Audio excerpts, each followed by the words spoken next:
Did you guys see that woman talking about her father getting kicked out of the nursing home? Well, apparently the nursing homes are kicking out their Medicare patients. And she was like, why would they do that? And everyone in the comments was like, honey, this is what you voted for. So this message goes out to Donald Trump and his people. And I don't mean his supporters, I mean his staff. I've been asked before, what would it take for you to not support Donald Trump anymore? I always said, well, it'd take a lot. I've literally made thousands of videos on this app supporting you, sir. Thousands. So if you're deciding that Epstein is the bridge that you're going to burn, I got the match, sir. Let's do it. You're telling me there's no list after you told me there was a list. You're telling me that you don't care about these victims. You don't care. That's what you're telling me. This is a promise you made to the American people, sir. Non-negotiable. You, of all people, should have known this. You've always been in tune with your supporters. Always. 100% spot on. Not this time, sir. You missed this one. Non-negotiable. Got it? Did you guys see that woman talking about her father getting kicked out of the nursing home? Well, apparently the nursing homes are kicking out their Medicare patients. And she was like, why would they do that? And everyone in the comments was like, honey, this is what you voted for.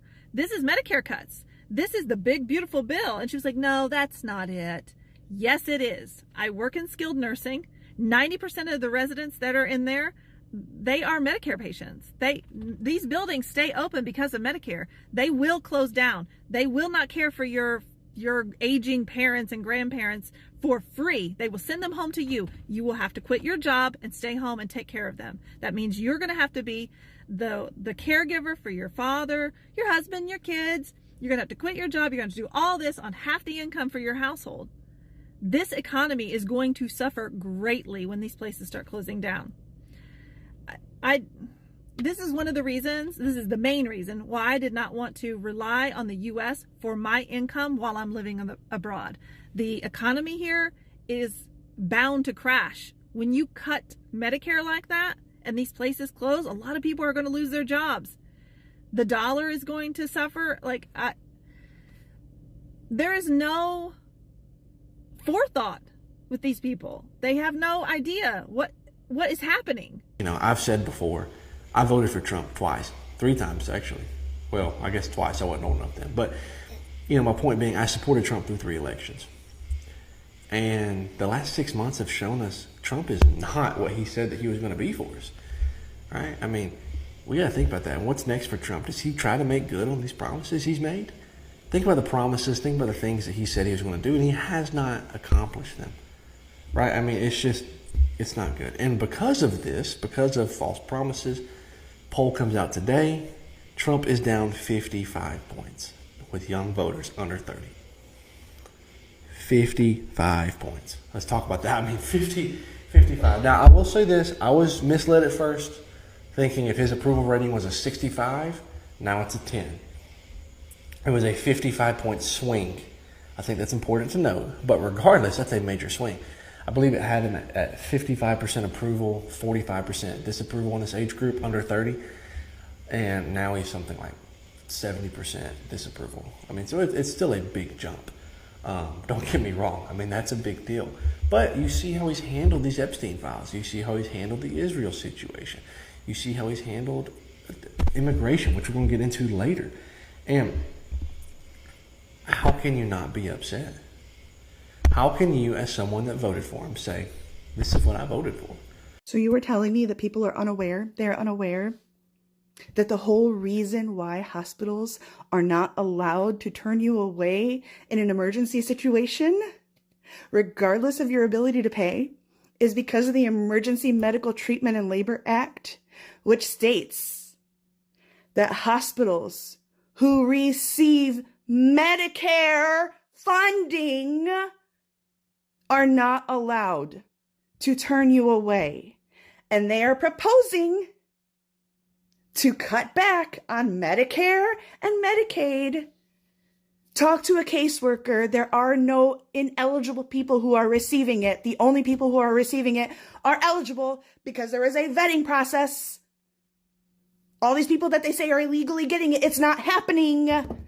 The point is to start the process to get rid of it entirely. And if we get rid of the only guaranteed payment for medical care in this country and we leave it all to our pockets with no support, guess what's going to happen to you? You are going to lose out on care because hospitals are going to close who depend on that funding. We don't have enough money to pay the bills that they decided were fair, which I'm sorry, I just had a life-saving surgery and I owe $3,000. If I don't pay $55 that I don't have to my primary care physician, they can decide to no longer treat me, and they will. And I've got to start all over again somewhere else. You all think that you're safe because, it's been that way because we fought to get it that way, and they're reversing it. You all have been so pampered that you don't understand what we had to fight for to get you. Oh, but everyone dies. Bitch, apparently not politicians. I'm making this video because I voted for Trump. And a lot of my followers are Trump supporters. And I fully expect that I will probably lose a lot of friends and followers because of this opinion. First of all, if we are friends and you can't see past politics to continue being my friend, I just want to say I don't hold any ill will towards you. I totally understand if you feel the need to unfollow me, block me, and not be my friend anymore. I respect it completely. I just don't think we have the same Donald Trump that we had circa 2016 to 2020. This is not the same man. Somewhere along the way, he lost his way.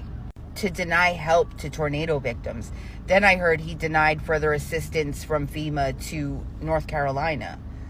This is not the man we voted for. If you are upper middle class or below, I don't see how any of us are faring well under this president. And how long are we just going to close our eyes to it and pretend it's not happening because it's him? And at least it wasn't the other guy. I will no longer stand by and pretend that I have hope in this president because I don't. This past weekend, what he did last night was 1,000,000% unacceptable. And if any other president did that, everybody would be losing their marbles. The cuts he made to programs that help lower income people, these secret dinners with people wearing masks. It's just craziness at this point, guys. And I just can no longer stand here and say I support it because I don't. No, I'm not a Democrat. I don't trust the government at all. But I just hope our friendships are strong enough that you guys don't base it just on something political. But understand, I fully expect that I will lose friendships. And I'm sorry to see you go, but I hope you can understand my side as well. Aetna is making a massive cut to its Medicare Advantage portfolio for 2026, eliminating nearly 90 plans across 34 states. The company quietly notified third-party brokers this week, sending a wave of confusion through the insurance company and raising red flags for seniors that rely on this coverage. So this isn't a tweak. It's a large-scale retreat from markets where Aetna appears to be struggling with profitability or regulatory pressure. While full details on which counties and plans are being pulled haven't been released publicly yet, brokers... Hello guys, welcome back to the channel. I'm hoping that you're doing great. From wherever you're watching me from, I'm your host and presenter Chinik Stories. Well, I'm hoping that you are doing great. Families today are crumbling, especially white families who depended on Medicaid. And all these people that worked as nurses in, in these places. Talking about in many small towns and rural areas across the United States, white families once felt insulated from the struggles which are often associated with immigration or minorities and are finding themselves in these big crises. For decades, we know that Medicaid acted as a crucial safety net, not only for the poor, but also for millions of working-class white families who lived paycheck to paycheck, especially in states where manufacturing jobs disappeared and farming revenues shrunk. When cuts to Medicaid or restriction in eligibility are introduced, these families suddenly face the reality of losing access to basic health care. such as routine checkups, prescriptions, and long-term care. The collapse of this lifeline forces families into desperate situations where untreated illness, spiraling medical bills, and the inability to afford insurance threaten their stability. Remember, all these small towns and rural areas across the United States, especially white areas, we have these large group of white elders. These are people that need special attention. These are a group of people that needs care. Now, remember, when Medicaid is cut, these has a really devastating effects towards them. Mental health of caregivers who tries to give the caregiving at home may rise the costs of all this stuff. Also, the essence of hiring a person that will take care of these people personally in the house becomes so devastating. We have a group of people that don't want to stay with sick elderly people. And so somehow they will start seeing things working different for them. And this is something that they have to accommodate. But we have to talk about the issue that is forehand. The issue is majority of these people that are being affected by all this that is happening, they are the same people that voted for this. But my say still remains the same. You are the ones who wanted this, and now you're being served whatever you wanted. These are presented Unique Stories. I want you to join me in this great discussion where we are going to unbox the reality. We are going to share the truth in all this. Buckle up for this video. I'm your host and presenter Unique Stories. But until then, let's watch the video. I'll be back and I'll be sharing my thoughts at the end of it all. So let's go. Report that entire service areas are going dark in states like Texas, Georgia, and Florida. This follows a broader trend of insurers, especially the major players, pulling back from aggressive Medicare Advantage growth strategies due to rising utilization costs, CMS crackdowns on overbilling, and heightened scrutiny on star ratings. For affected seniors, this means possible plan terminations, benefit disruptions, and forced switches during open enrollment. If you're a beneficiary, provider, or agent, now is the time to prepare. Aetna's exit will reshape local plan availability, network access, and member options, especially in rural or underserved areas. My medication, it runs $20,000 a month without insurance. I make $800 a month. Oh, that will kill me. That would kill my friends. That would kill millions of people in this country if they lose their health care. We're in California's District 22, a rural community in the state's Central Valley.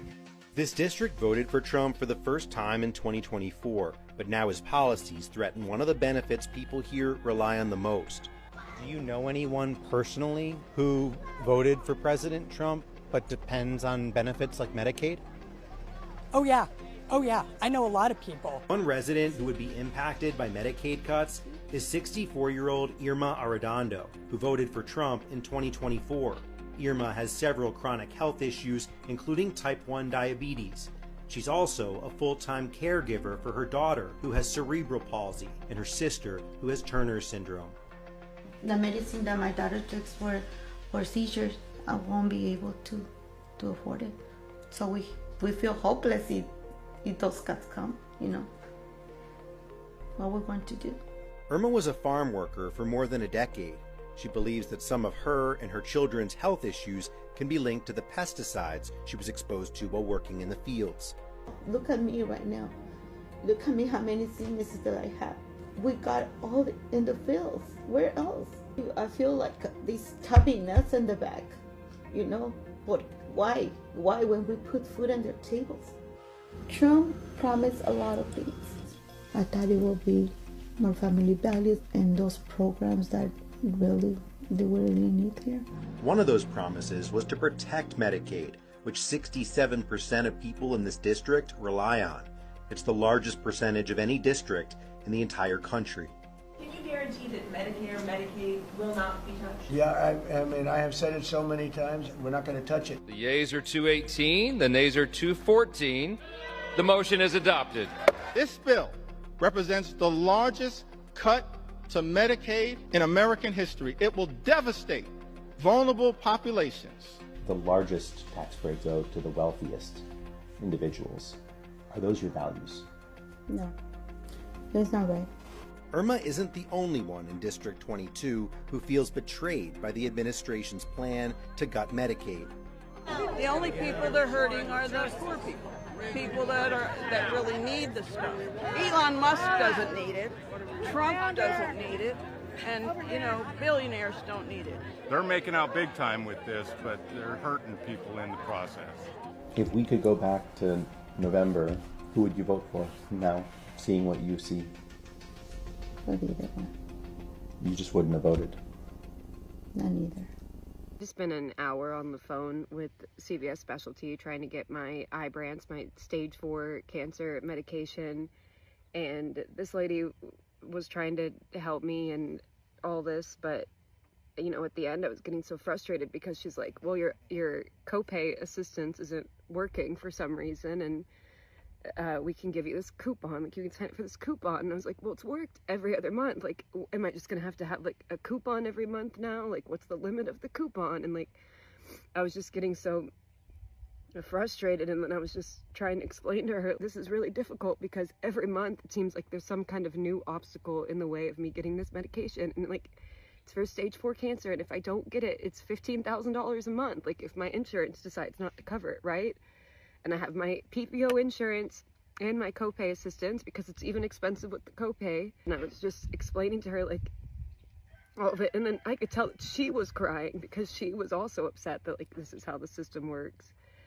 And like it's just so frustrating to have to like plan my life around this. Like I just moved, my name is still on a lease in California, and I'm just living with my parents, so like I've kept my insurance there because I don't have a job here yet, and so I need to switch my insurance, but I'm afraid I'm not going to be able to get like a good enough plan. And like I understand that like health insurance stuff is very frustrating, but it's a different level when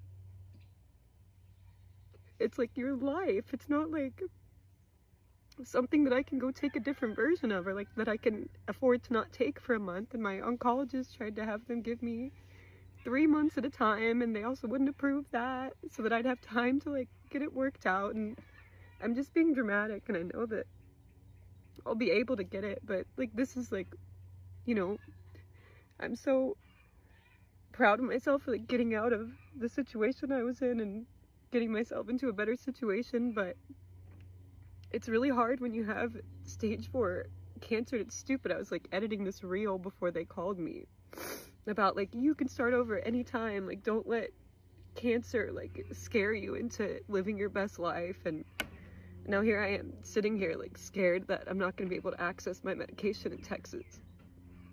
And I know I will, and I know that I just need to like figure it out, but like it's so frustrating and hard. And also it's hot. I need to go inside. I hate it. This video is for President Trump. Man, we took a lot of hits for you, man. We've defended you, supported you. Boat parades, truck parades, calling everybody, packing out, too big to rig. Your whole cabinet was built on transparency and draining the swamp. And I know you've done a lot of good, but this squashing the Epstein client list, I'm out. Imagine your kid coming home with A honor roll on his report card from school, but he stole a ring pop at the gas station on the way in the house. Just because you got good grades and all that don't mean we gonna just skate on past what you did. And here's the thing, I know you were buddies with Epstein. We all knew that. I don't think, based off the videos that I've watched and digging and asking ChatGPT and Grok and all these things, I don't think you were as dirty as the ones on that list. So, and the reason why is because Biden administration and the Obama administration, they would have let the cat out of the bag on that. If they spent $25 million of taxpayer money on the 2-year Russia hoax investigation, I can guarantee you they would have come off your connection with Epstein. But here's what I think. I think Israel's involved, and I think the CIA's involved. We already know what they did with JFK and Dr. Martin Luther King. There's some shady stuff going down. Go back and look at the documentary Black Hawk Down and all this regime change stuff the CIA and all them try to do. I think, given what's going on with Iran, I think Israel has something to do with it. And it troubles my spirit because I know biblically what I'm supposed to do. Or, coincidentally, you refused to release the list the same weekend as the big beautiful bill was passed. So I want to know what Republicans are on that list and which Republicans that have lobbying firms that are in their pockets are on that list. Because we all know that the bridge was burned with Elon Musk, and Elon Musk has got 220 million followers on X. When he talks, he's got a following. So we know that you had a hard time getting your big, beautiful bill passed.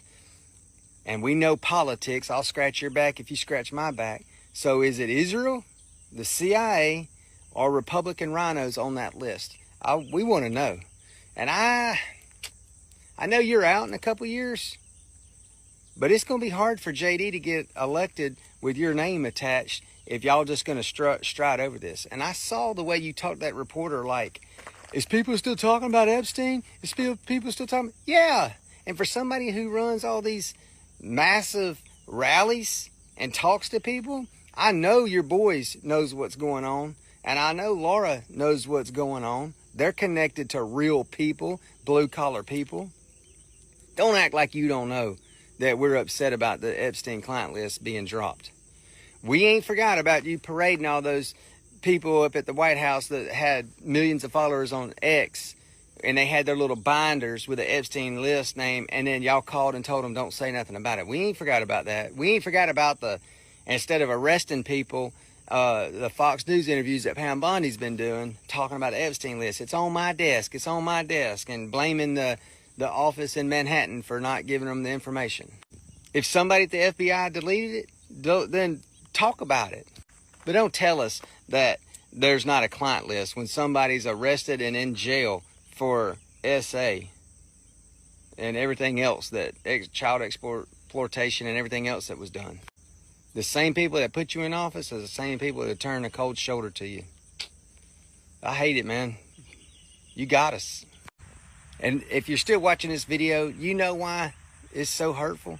Because as a girl dad, and I look at the stats on what's going on with men and this child, it's awful out there. It's awful. I don't know of a more demonic, nasty time than what we're living in. And this internet and access to these young kids. And you're turning a blind eye to that? We stand on business. Can't be supporting somebody who's just going to sweep stuff under the rug. My whole house is on Medicaid. My husband, me, our baby daughter. Okay, we're all on Medicaid. Without Medicaid, I wouldn't be able to have the birth control in my arm that I have. Without Medicaid, I wouldn't be able to have the antidepressants that I have at no cost to me.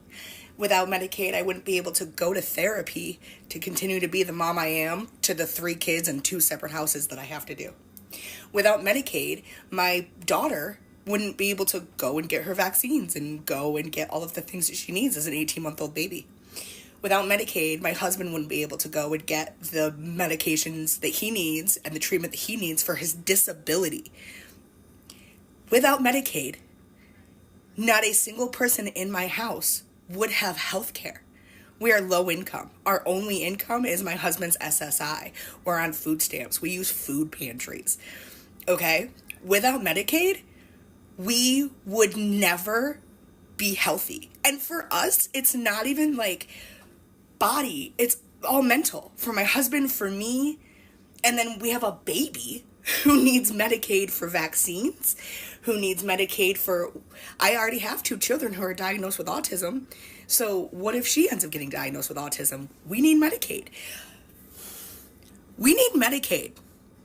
And if you live in America, everybody deserves free health care. That's it. I just love you. Have a good day. Trump is clearly seen now. You want me to show you? Watch this. You don't talk about the fact that gasoline is down at numbers that nobody believes possible. You know why they're down, by the way? Drill, baby, drill. We're drilling like crazy right now. Gasoline is now below, in many cases, in many states, below $2 a gallon, $1.98, $1.99, $1.97. When will these Republicans in Congress realize that this guy's not with us anymore? Doesn't know what's going on. Drilling is falling in America. Gas prices, they've been going up. Dollar and something gas, you're delusional. He's either lying, senile, or my personal favorite, both. There is no drill, baby, drill because he screwed up the economy. And his Republican sock puppets are too weak to say anything. So soon, when he sells us out to the Saudis and jobs are lost like never before, I want you to remember that it was him and his brainless policies that did it.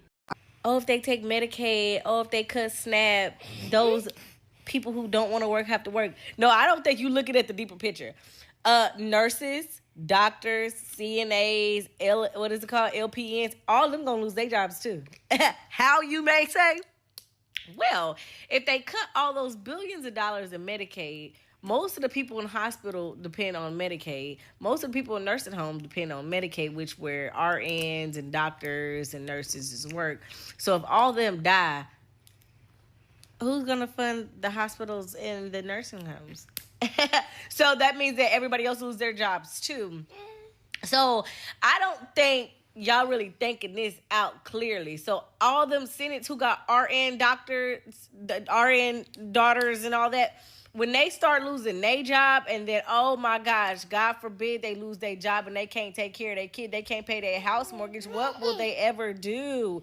What will they do? Oh no, when their grandma die.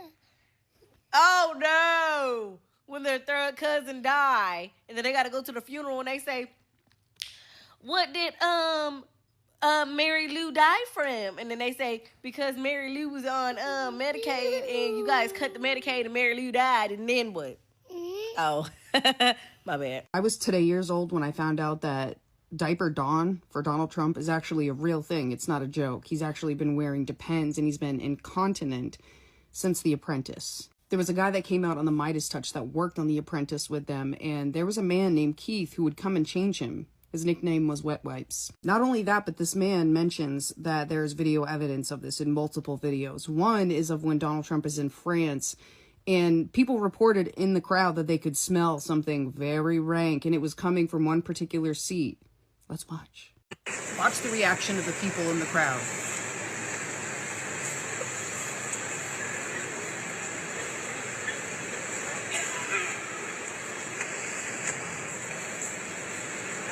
People are looking. The guy in the Midas Touch podcast also said that when he did a wrestling gig with the WWE, you could also see the outline of his Depends. Oh, that's a diaper if I've ever seen one. The same guy said we've actually heard him evacuating his bowels in the Oval Office. And we have.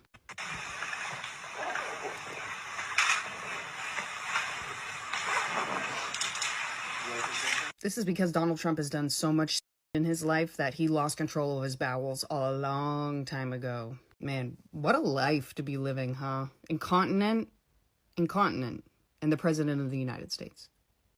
And while we talking, he signed the executive order to end EMTALA. I mean, basically, you know how you go to the emergency room and you may not have insurance or anything like that, and they have to see you, you know, because of medical reasons. Yeah, he's trying to get rid of that. You know what I'm saying? We don't need no health care, basically. And I will say this, and I will continue to say this. What is the government for? Because is it for the people? Every executive order I hear, I have yet to hear, where is it for the people? I don't care if you red, blue, black, green, whatever you are. Okay? I don't want to hear nothing about no red, no blue, no left, no right, no, none of that. I don't want to hear none of that. What is the government doing for the people? Because he had already told you finna go through some hard times for the next 2 years. We already going through hard times. Now he's saying if you have an emergency and you don't have no type of financial way of paying for it, they can turn your ass around. Emergency or not. They finna put your granny and your pawpaw out on the street if they on Medicaid. No. Okay? He already done told you your teachers can't teach. I'm going to tell you what to teach. The doctors cannot do what they job. They going to tell you, you ain't got no money, I'm not touching you. So, again, is the government for the people, by the people, or have we lost that? Or did we ever have it? Yeah. And anybody that get in my comments about Democrat, Republican, left, right, blue, red, I don't want to hear none of that. I don't want to hear none of that. Because that's the biggest scam that all this left, right, you, the Democrats, I don't want to hear none of that. Because at the end of the day, this affects all of us. I don't care who you are. Okay? They playing in our face. They playing in all of our face. And you do not get in my comments about no red, blue, Democrats, Republican, left, just right. I don't want to hear none of that, bro. I don't want to hear none of that. No. You're getting blocked. I don't think many of you understand how even if you have privatized healthcare, you are going to be adversely affected by taking Medicaid and the Affordable Care Act from the poor and rural communities specifically. Why, you ask? Because they are going to go to the hospital. The hospital's for emergency medicine, but they are going to be showing up trying to get prescriptions, blood thinners, dialysis, type 1 diabetes medication, basic routine care that they could have accessed at their primary care doctor prior, but now they can't. And these are life-saving medications. So what are they going to do? They're going to flood the hospital. That's what anyone who needs help would do.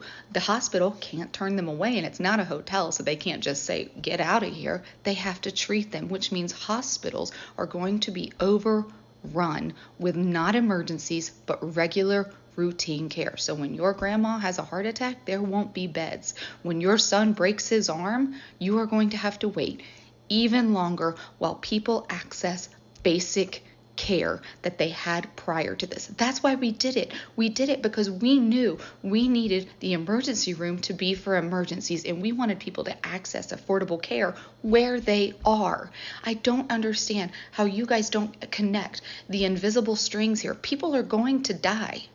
That's the final thing. And then once the hospital's workload becomes outrageous, nurses and doctors will leave.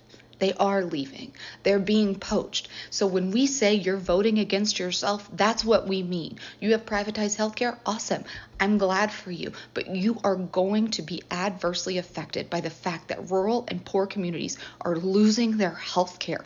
And the fact that you don't see that tells me that you are not thinking critically. You have to open your eyes and recognize that the only people that won't be affected are the rich. Period.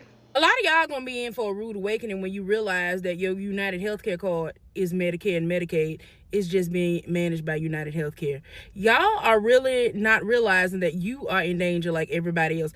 Just because you don't call it Medicaid don't mean it ain't Medicaid. TennCare, that's Medicaid. Medi-Cal, that's Medicaid. Sooner-Care, that's Medicaid. Badge Care, that's Medicaid. HealthLink, that's Medicaid. All of it is Medicaid. They just call it something different. Now, some states like Alabama just say Alabama Medicaid. Georgia, Peach Care, that's Medicaid.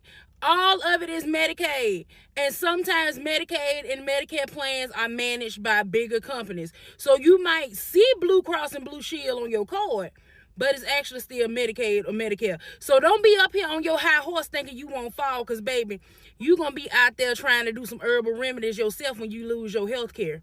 Do not, and I repeat, do not get way too comfortable or stick your nose so far in the air, because it might rain.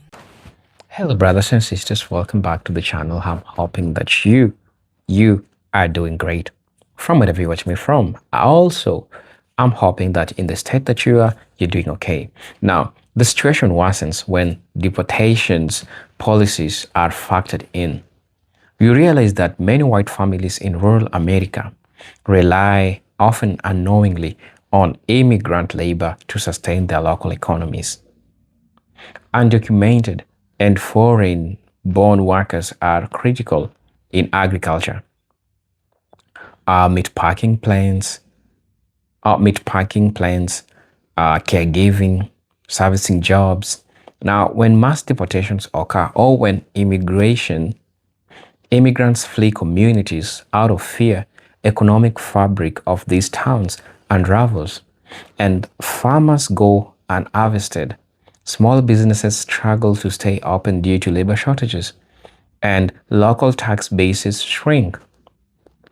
The collapse of ricochets back onto the white families living in these towns, who then find their property value dropping, schools underfunded, and services cut, including healthcare support. And that's how devastating this all becomes.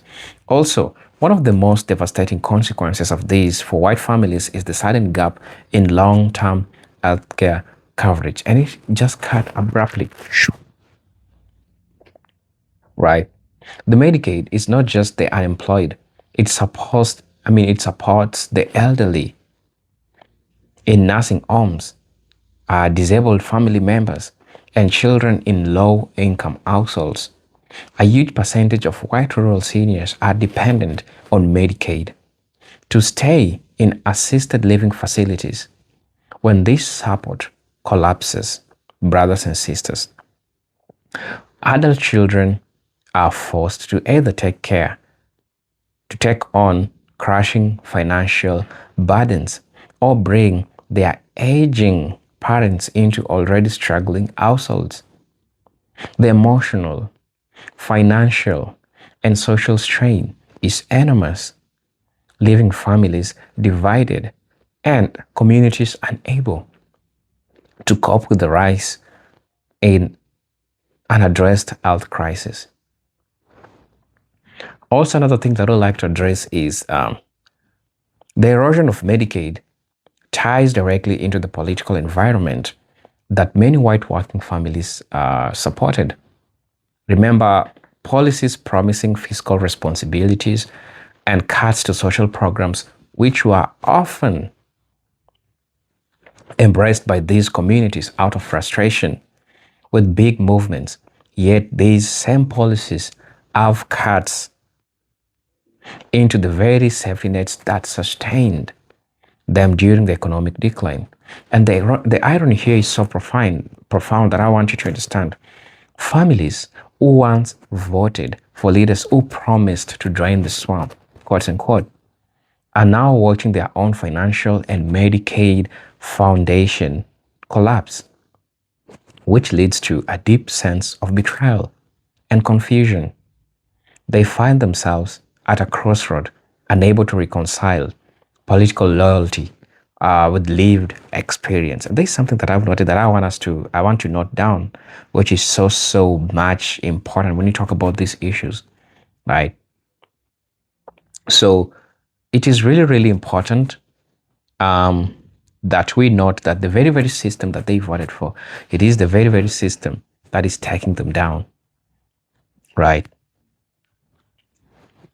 Also, another issue that I'd like to talk about is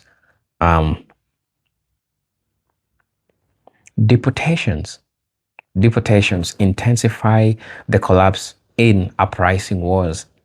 In towns where agriculture and service industries dominate, the removal of immigrant labor creates a labor vacuum that white families themselves are unwilling or unable to fill. Few younger generations want to take up breaking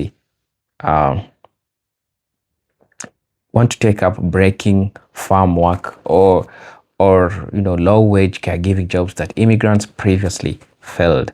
They don't want to do that, right? Few younger generations want to take up the breaking farm work, low labor. As a result, farms are shut down, food processing plants relocate, and nursing homes are left dangerously understaffed. The ripple effect of this is, first, is that white families lose both their income streams and their access to the very care workers who once supported their elderly or disabled relatives. Deportations thus becomes not only a political stance, but acts as a self-destruction within these communities. Also, I like to say that healthcare laws and deportations together also create a hidden mental health crisis. White families are already struggling with opioid epidemic, depression, and job losses, which finds themselves without mental health resources, which once Medicaid is stripped away. Clinics close, medications become unaffordable, and families spiral into addiction, suicide, or untreated trauma. Deportations exacerbates this by destabilizing local economies, leading to rising unemployment and a community despair. Children grow up in homes marked by instability, and family units that once leaned on a fragile society safety nets begins to crumble under the weight of untreated illness and generational poverty. Also, another underexplored dimension that I want to talk about is how Medicaid cuts and deportations drive wages within families themselves. Remember, when health care is lost, some families members qualify for private insurance while others do not. Deportations. This creates a division about who gets care and who suffers without it. Deportations often force business owned by white families to close drastically, cut back operations, leaving one part of the family advocating for immigration rights out of economic necessity, while another part clings on anti-immigrant rhetoric. The internal conflicts tears families apart politically, emotionally, and also socially, accelerating the sense of collapse in communities that once prided themselves on unity and tradition. Also, white families are also beginning to feel the stark reality of what it means to live without state support. A situation long familiar to Black, Latino, and indigenous communities in the United States. The stripping away of Medicaid and the reliance on deportation, every policies expose how deeply connected everyone is within the U.S. economic system. When healthcare and immigrant labor are attacked, the suffering is not confined to one racial group. It spreads across all working class families. The realization, however, is painful for white families who are forced to acknowledge that their struggles mirror those communities they once distanced from. The collapse of their healthcare and community